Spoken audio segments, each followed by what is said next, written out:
Hello, and welcome to the CFA Society San Francisco podcast, where we interview and discuss current topics with leading members of the Bay Area investment community. This week, Tanya Subatang, Senior Membership Manager with CFA Society San Francisco, sits down with Yanrong Chen, Business Analyst with EasyAUM Inc. Listen in as they discuss mid-career industry changes, her experience taking the CFA exam, and how the CFA program helped her transition into the finance industry.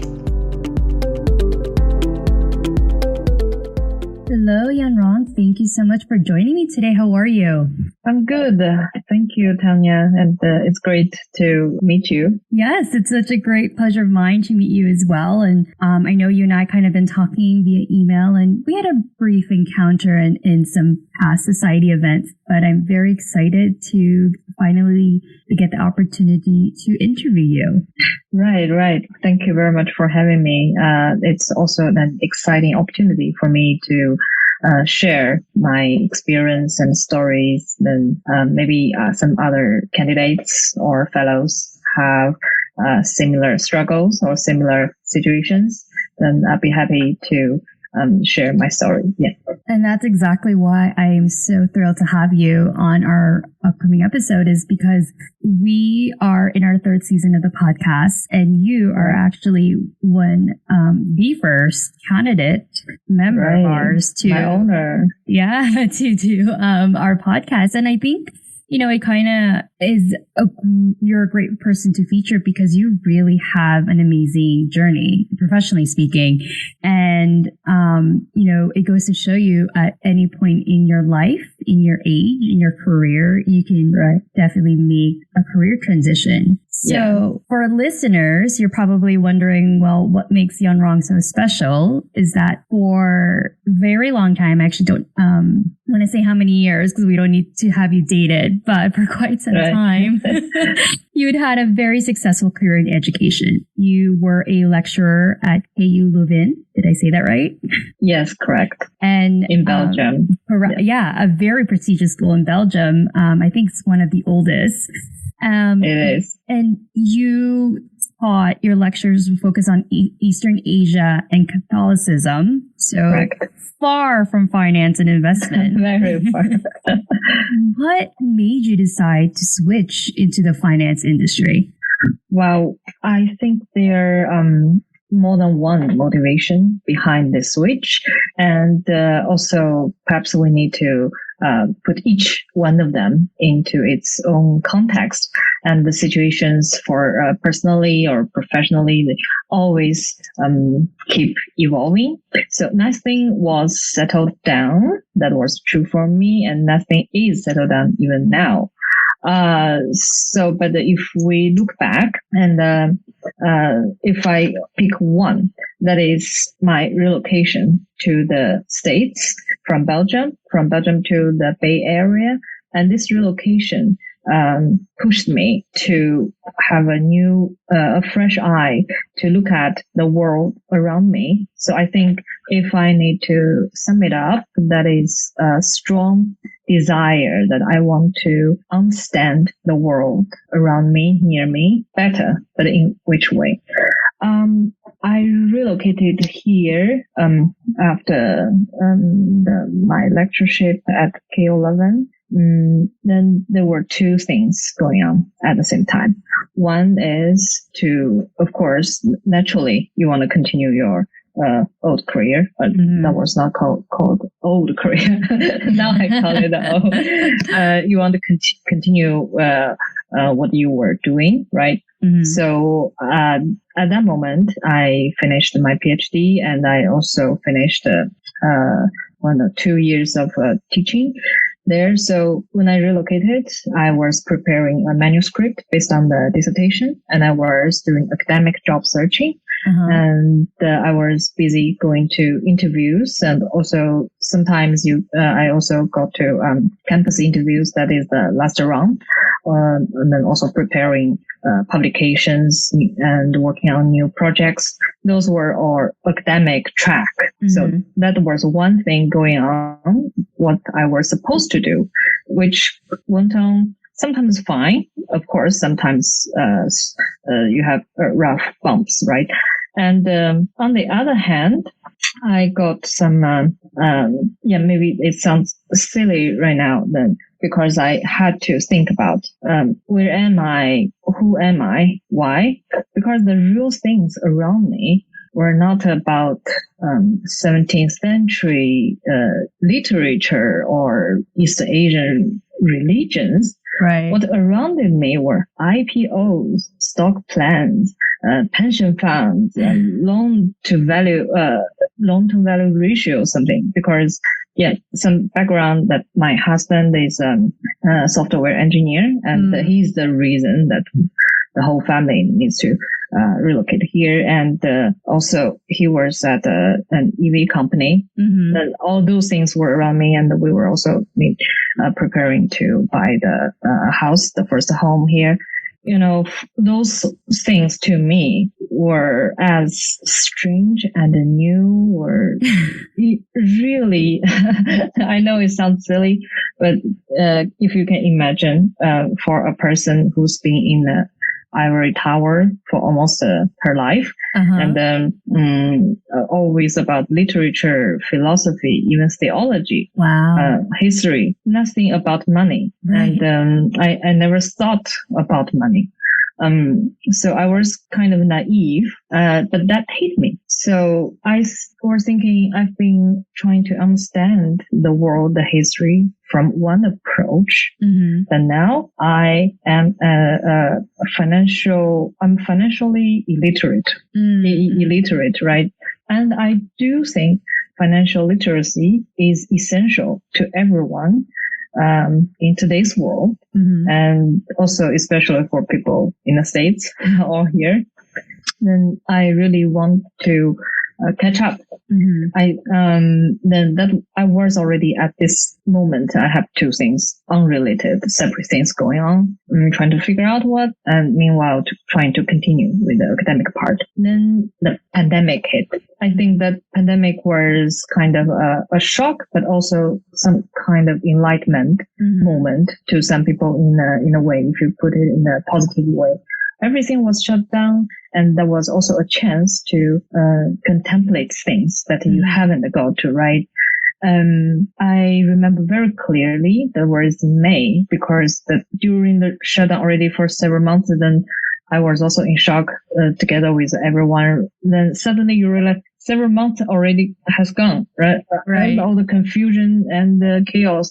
And that was already May. I realized since the very beginning, several cases popped up in the States. I had done nothing. I completed nothing new, and life stopped. Time stopped. Yeah. And meanwhile, my academic projects were all completed. My book was published, and a translation was done as well. And some interviews, were paused because of the pandemic. Right. Then that was a moment I decided to take real action to help myself. As I said, I was confused. I found myself financial illiterate. Then that was a moment I decided to take real action by registering. I registered for the CFA exam. I think that is the moment. If we draw a clear line of what's past and what's now, and what's this shift happened, then that was the moment I think I signed up for the CFA exam, or the CFA program. Then that is it. Wow. This is where I am now. I love that. I think I've done a couple of podcast interviews where, many people have admitted that the pandemic, although it was still, probably one of the most stressful and definitely uncomfortable for everybody. Definitely, yes. It absolutely helped a lot of people reinvent themselves. And clearly you're one of them. You're a published author. professor, and you have your PhD in education and theology completely different from where you're going now. Right. I know I'm curious as to there's so many other type of designation out there. Why did you choose the CFA designation to pursue? And it's not one of the easiest from my understanding. Indeed, it is maybe one of the hardest, and this is also one of the reasons I choose it. I think that this is a great question, and I think you can find all different answers online why choose the CFA designation. But everyone has their own reason or tip or stories, right? That in my version, I never heard of CFA at all, the CFA designation, because no one around me was related to any roles in the finance before. Then just at the moment that I decided to take real action, I said to myself, okay, you're financially illiterate. You want to learn finance. What's the way to do it? What's the best way? I think that was the question. It pushed me to Google. So I Googled, what's the way? Then I found they are, of course, there are many designations, certificates, and some people also suggest that you should do a master program or this or that. Then I compared some of them, and then that was not a hard decision, actually quite easy for me. I chose CFA designation without any doubt. If I may try to articulate my thoughts back then, I think the first is the breadth of contents that the CFA program covers. It provides a wide range of topics all covered. So back then, of course, I didn't know that clearly as I do now. But from the information that I gathered, the topics tested are quite wide, and from even quant, touched a bit on quant statistics, and also management and investment, equity and fixed income, this and that.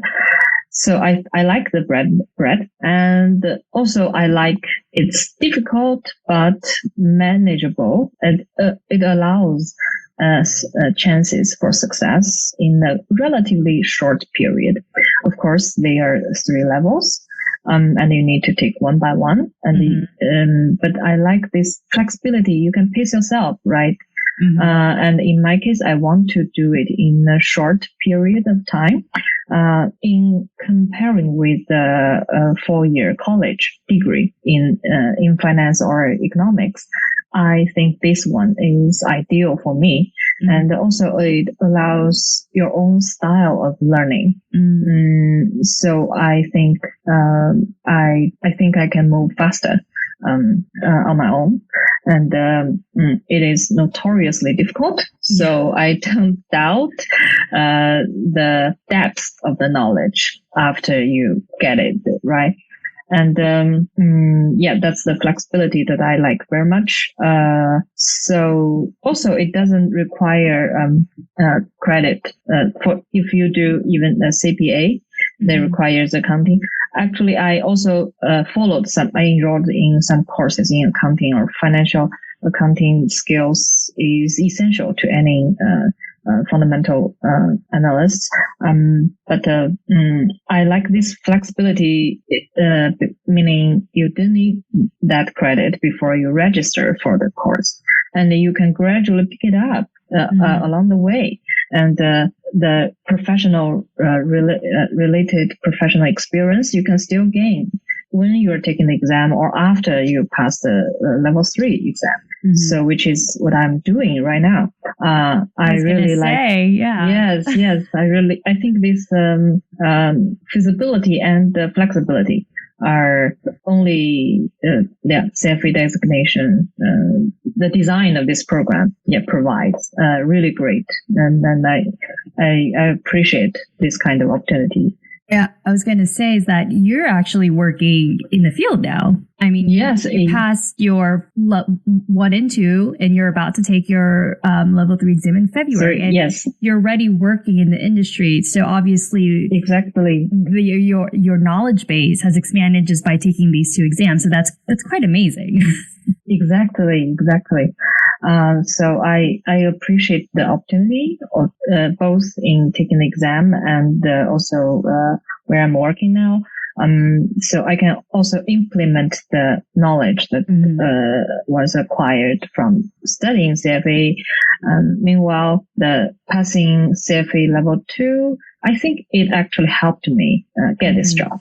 Then because of the difficulty and all the requirement that CFA exams require, so people in the field know if you can pass level 1 or level 2 or level 3, what does that mean? So I think that helped me to clear the way when I was doing job searching. I'm grateful for that. Yes. Well, Yanrong, you make it sound so easy.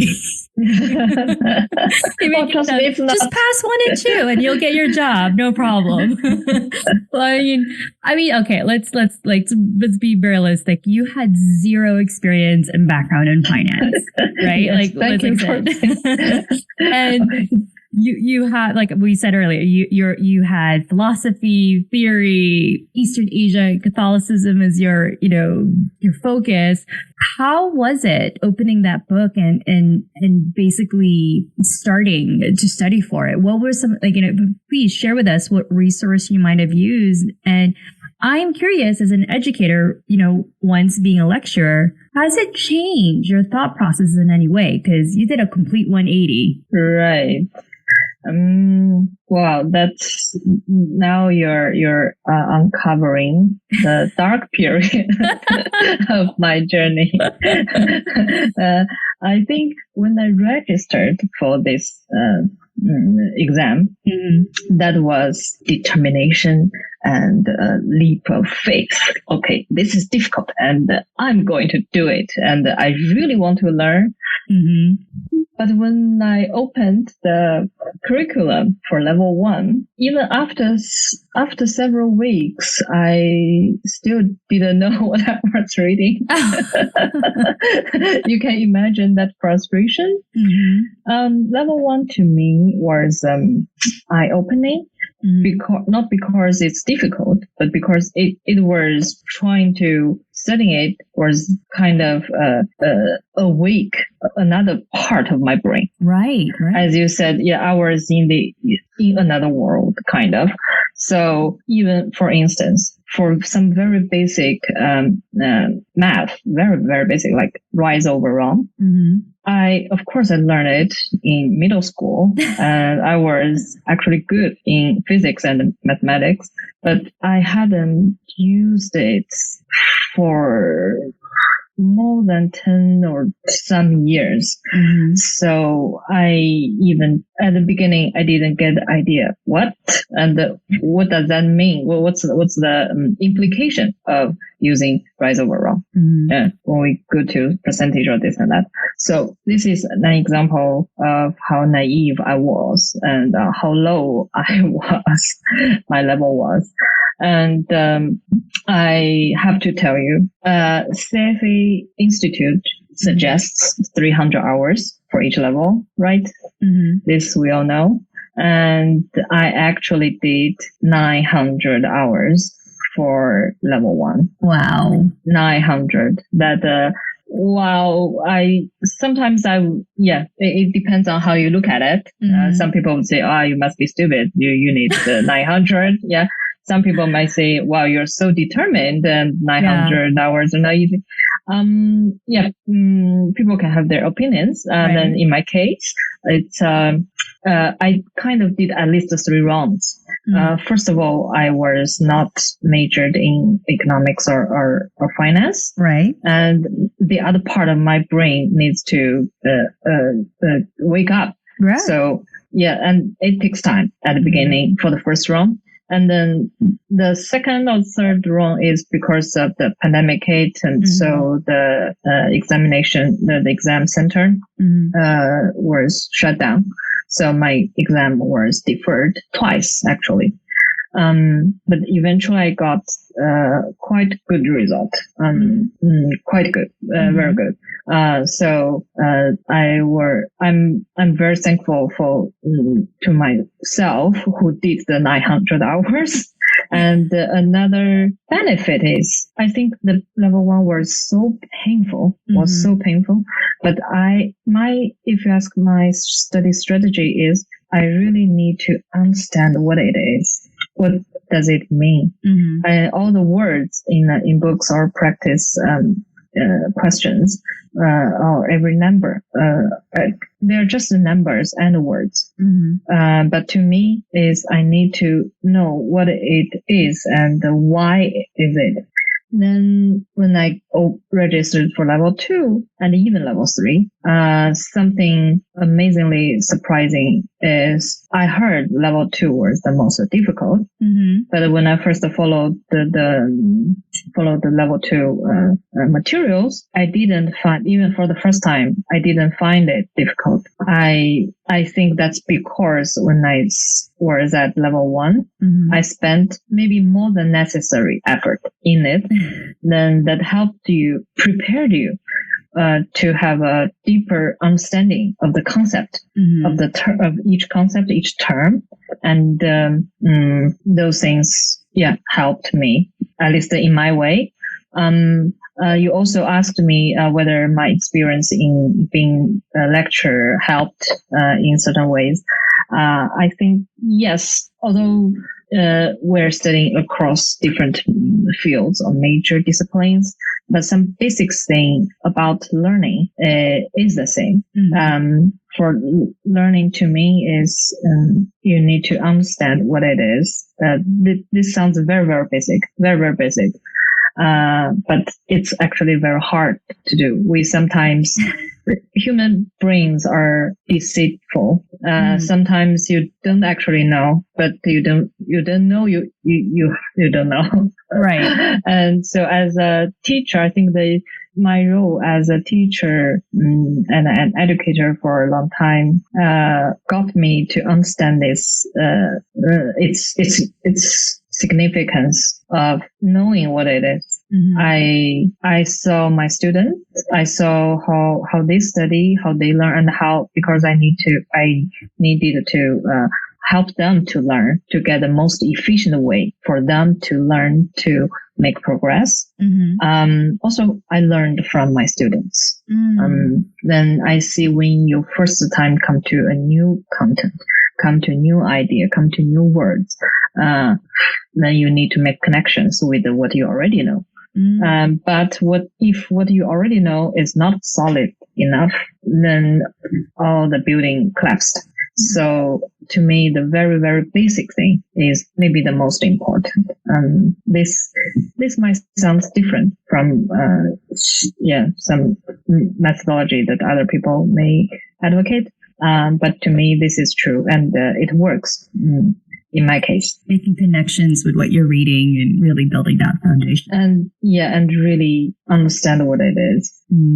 Well, by questioning, even if there's some tricks that you can do, for instance, by using practice, exercise drills, and also by questioning yourself. It's funny you mentioned in your earlier comment, you're like, some people might think I'm stupid because I did the 900. Like, let me just preface to all our listeners, she took both her exam level 1 and exam level 2 one time. Luckily. Your hard work has clearly paid off. So, one of the common themes, we've been talking about is how in your past life, I guess we could say that now that you're in your new role, is that you spent majority of your life in your career in education. And you mentioned it earlier when you were kind of deciding what you wanted to do next, thanks to pandemic, you had this kind of epiphany, right? Right. And you also already kind of mentioned having that dark period of your life when you were studying for level 1. But, obviously there's plenty of trepidation and anxiety when you're kind of going into something you completely don't know. Yes. What are, what were some challenges, if you had any, and you're open to sharing, that have you faced, and what have you done, or what are you doing to kind of help overcome them as you progress in your new career? Right. I think, I think we all come across some difficulties, right, in life, in personal life, in professional life. Then when it comes to this career switch at when you're already a middle-aged woman, coming from elsewhere, and luckily I do have a supportive family. Mm-hmm. My husband is very supportive. I think this is what we all need to everyone. And you're very right. Their anxieties, and there's some days you feel just tired. You cannot pick up yourself, right? Mm-hmm. But then sometimes you even beat up yourself. Mm-hmm. That is in my case because of this huge shift. The very, very major thing is the lack of confidence. Mm-hmm. To me, I'm not a very confident person. Inherently, I'm not that confident. But in the academia, I was fine and I was doing very good. So then I built up this confidence. Mm-hmm. But when I started from zero in the finance, then confidence, slipped away. And I know I have great perseverance and curious mind. Those are good things. But I always also know I need to make a lot of effort just to be confident. This task is even heavier as a newbie, but you're already at 30. People at my age in the industry, they're PM or some senior roles, directors. But I had to start from an internship in the field. Right. Luckily, I got one. This is the difficulty and how I overcome that. I hope that can be helpful to some of our audience as well. One thing is to use reason. I think use reason. It's difficult. Especially when you're emotional, but you have to try to use it. Like in my case, I would not say just be positive. I would say be rational, but not be positive, because be positive, come on, sometimes it's just so hard. Right. If my negative thoughts are valid, I know I'm a newbie. I know I'm not good at it yet. How can I be positive? I cannot deceive myself. Yeah, you're good. So in my case, the positive thinking may help, but not much, especially when my negative thoughts are valid. But the reason helps. In my case, it's when my dark period, let's call it, actually ended. Not when the result of L1 came out, but when it was the day, when the moment I got out of the exam center, when I finished the exam. Why? I had no idea how I did. I had no idea how, when I was done, I had no idea whether I passed or not. Mm-hmm. And no one knows, right? I didn't know. But I clearly remember that I told my husband that day, I said, I don't know whether I will pass or fail. I really don't know. But I know very sure that I feel I have grasped the knowledge, the concepts, and those calculations as required by the curriculum. Mm-hmm. I know for sure of this. I don't know how the result of the exam will go. I don't know, but I know for sure. I'm certain I have absorbed those. And now I know those concepts and calculations.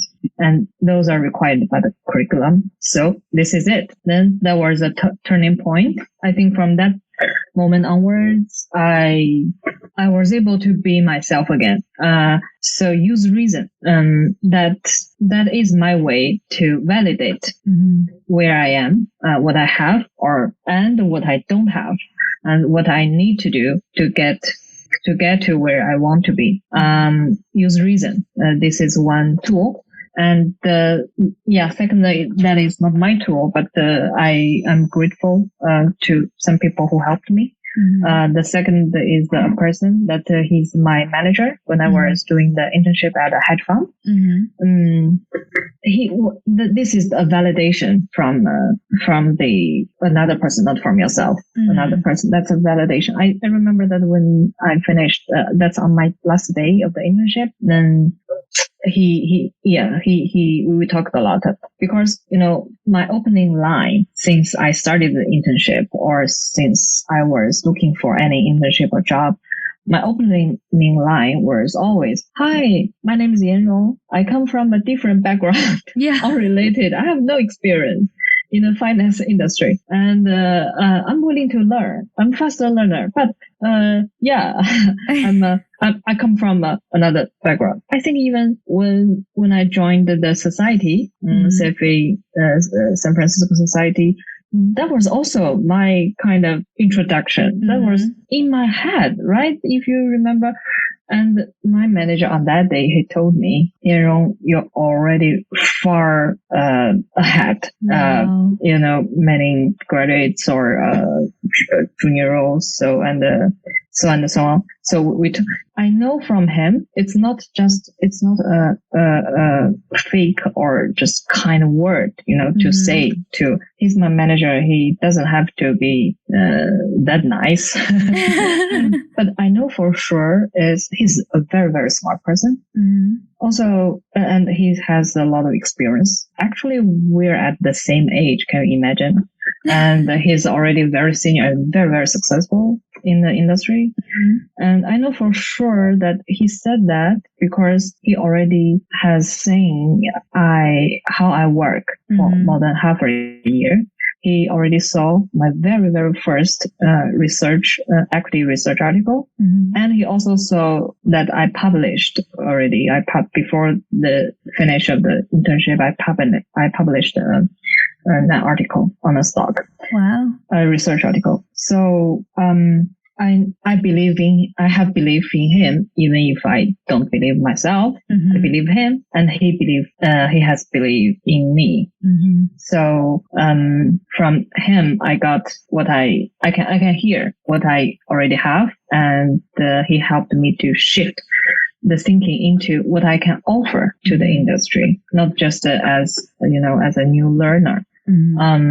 I think this is also a mind shift, and this validation helps me to overcome this lack of confidence thing. Well, sorry, I may have said too much, but if to sum up two things, my major difficulty is lack of confidence.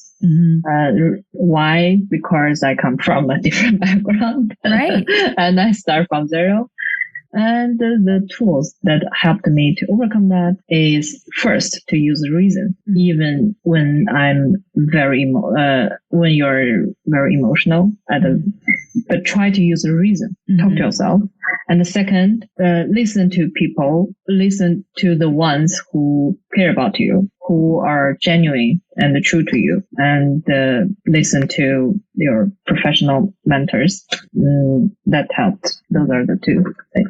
I think that's a great story and honestly great feedback because you're right. The first time I met you, that was the first thing you said. It's like, I'm always. I'm new. I'm an exam candidate student. And you're like, okay, but yeah. And after we talked those couple of times, you obviously are in a different level, and I'm glad that your mentor had told you that because, from how I met you a couple of months ago to how you are and where you are now, again, working in the industry it's it's a great story and maybe a great motivator for those people that are listening and considering taking their CFA or has always been fascinated and interested in finance are considering that move. So thank you for sharing your story. Hope it helps. So I know you have to get back to work, Yanrong, but before I let you go, I want to ask you, and I ask this to everybody, who inspires you and why? Wow, if I really develop, that's a very, very long answer. Because, I claim myself a perpetual learner. So I keep learning, always keep hungry. So I often get inspired. So, there at least might be several, of my heroes. I could have a group of heroes that can form my Avengers. I love that. Right. I think we all have some, like, if we think about that, right? Yeah. There's some philosophers I really, really like Hannah Arendt and Michel Foucault, that I really love both. They have bold ideas and proactive questions. So I like those independent thinker, philosopher, and more real one is my grandma. And maybe everyone, likes the story of grandma, but we're short of time, so I'll try to be very short. She's an amazing woman. She's now around 90 years old. Wow. And she's actually a self-made woman. Wow. She was because now she doesn't do it. She's a barber, and she had her own barber shop. Really? Even during the time of, there was a period of time, people work in community, in 60s. So, and in 70s, or the beginning of 80s, when China had this, open door policy, and then my grandmother already opened her first, barber shop. And of course, she didn't develop that into a big thing. Otherwise I would be rich today. She didn't, but the whole family relied on her. Even two of my aunts, they kind of inherited the shop, and they learned these skills from my grandma. So that provided their family. And my grandma is always providing for the whole big family, and also supporting my parents. And one thing I have to mention, even we don't have enough time maybe, my grandma never went to a school, and she was not lettered, not educated. But when I started my first year in primary school, and she started learning together with me. She got interested in Christianity, and then she was baptized. Then she wanted to be a good Christian, and she wanted to read Bible, but she cannot. She never received any. Not the characters. Oh, okay. She even didn't maybe just know 1, 2, 3. The strokes, 1 stroke and 2 strokes. And when I was from year 1 to year 6, she was almost at the same pace. When I was at the middle school or high school, somehow I remember clearly she can read the whole Bible in Chinese, of course. She can read the Bible, and she could, she already started her own session, to talk to other people, like a catechism. So, this is not much about, religion, but about her determination, how she transformed herself from who never received a day in school, to a person who can read that a very thick, large chunk of book, and she keeps writing down her notes. And she's doing that when she's a barber. She has this kind of evening school at home. So, she's always my hero, and she loves me very much. I love her too. So I hope my hero, live long. Well, that's remarkable. I mean, we forget how far women in general have come, right? Really. Indeed. And how many of our grandparents still had to kind of overcome. So thank you for sharing that story. That was really beautiful, and so much respect for your grandma. And clearly, we would be very proud of you and kind of what you've already accomplished and what you're planning to accomplish. So kudos to you, Yanrong. Thank you. Very kind words. Well, thank you so much for your time this afternoon. I really love talking to you. And, I just want to wish you luck that you're going to be taking your level 3 exam, and I can't wait to hear how it goes. Yes. Thank you. I will take your luck to the exam. Great. Well, it was great seeing you. Right. Yeah. Great. Thank you. Bye. Thank you for listening to this month's episode of the CFA Society San Francisco podcast. We hope you enjoyed the engaging discussion. Please stay tuned for more episodes of this podcast featured every 4th Tuesday in our weekly newsletters and through the CFA Society San Francisco podcast channel, available through most major podcast apps.